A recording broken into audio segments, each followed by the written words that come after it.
اللہ یہ میرے ساتھ کیا ہو گیا؟ اس دنیا میں سب سے بہترین شخص وہی ہے جس کو اس بات کی سمجھ آ جائے کہ میرا اللہ اس کائنات کی ہر چیز پر قادر ہے، میرا اللہ غفور الرحیم ہے۔ جس انسان کو یہ سمجھ آ گئی وہ انسان اس دنیا اور آخرت میں کامیاب ہے۔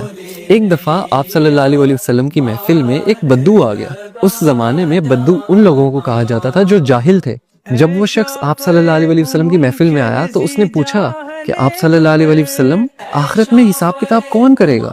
تو آپ صلی اللہ علیہ وسلم نے فرمایا کہ آخرت میں تو حساب کتاب اللہ کریں گے۔ تو اس بدو نے دوبارہ پوچھا کہ اللہ کریں گے حساب کتاب؟ آپ صلی اللہ علیہ وسلم نے فرمایا ہاں اللہ کریں گے۔ یہ بات سن کر وہ بدو مسکرایا اور کہنے لگا کہ آپ صلی اللہ علیہ وسلم مجھے اجازت دے، اور وہ وہاں سے اٹھ کے چلا گیا۔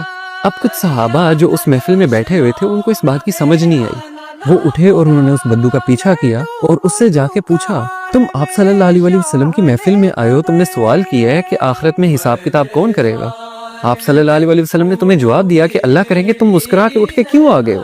تو اس بدو نے مسکراہٹ سے کہا کہ اگر اللہ تعالیٰ نے آخرت میں حساب کتاب کرنا ہے تو اللہ تعالیٰ تو بڑا غفور الرحیم ہے، وہ تو مجھ سے میری ماں سے زیادہ پیار کرتا ہے۔ کیا اب میری ماں مجھے جہنم کی آگ میں جلا سکتی ہے؟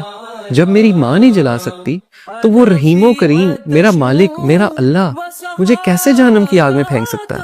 تو وہ صحابہ آئے آپ صلی اللہ علیہ وسلم کے پاس اور بولا کہ آپ صلی اللہ علیہ وسلم اس طرح ہم اس بدو کے پیچھے گئے تھے، اس نے یہ بات کی ہے کہ اللہ تو بڑا رحیم ہے۔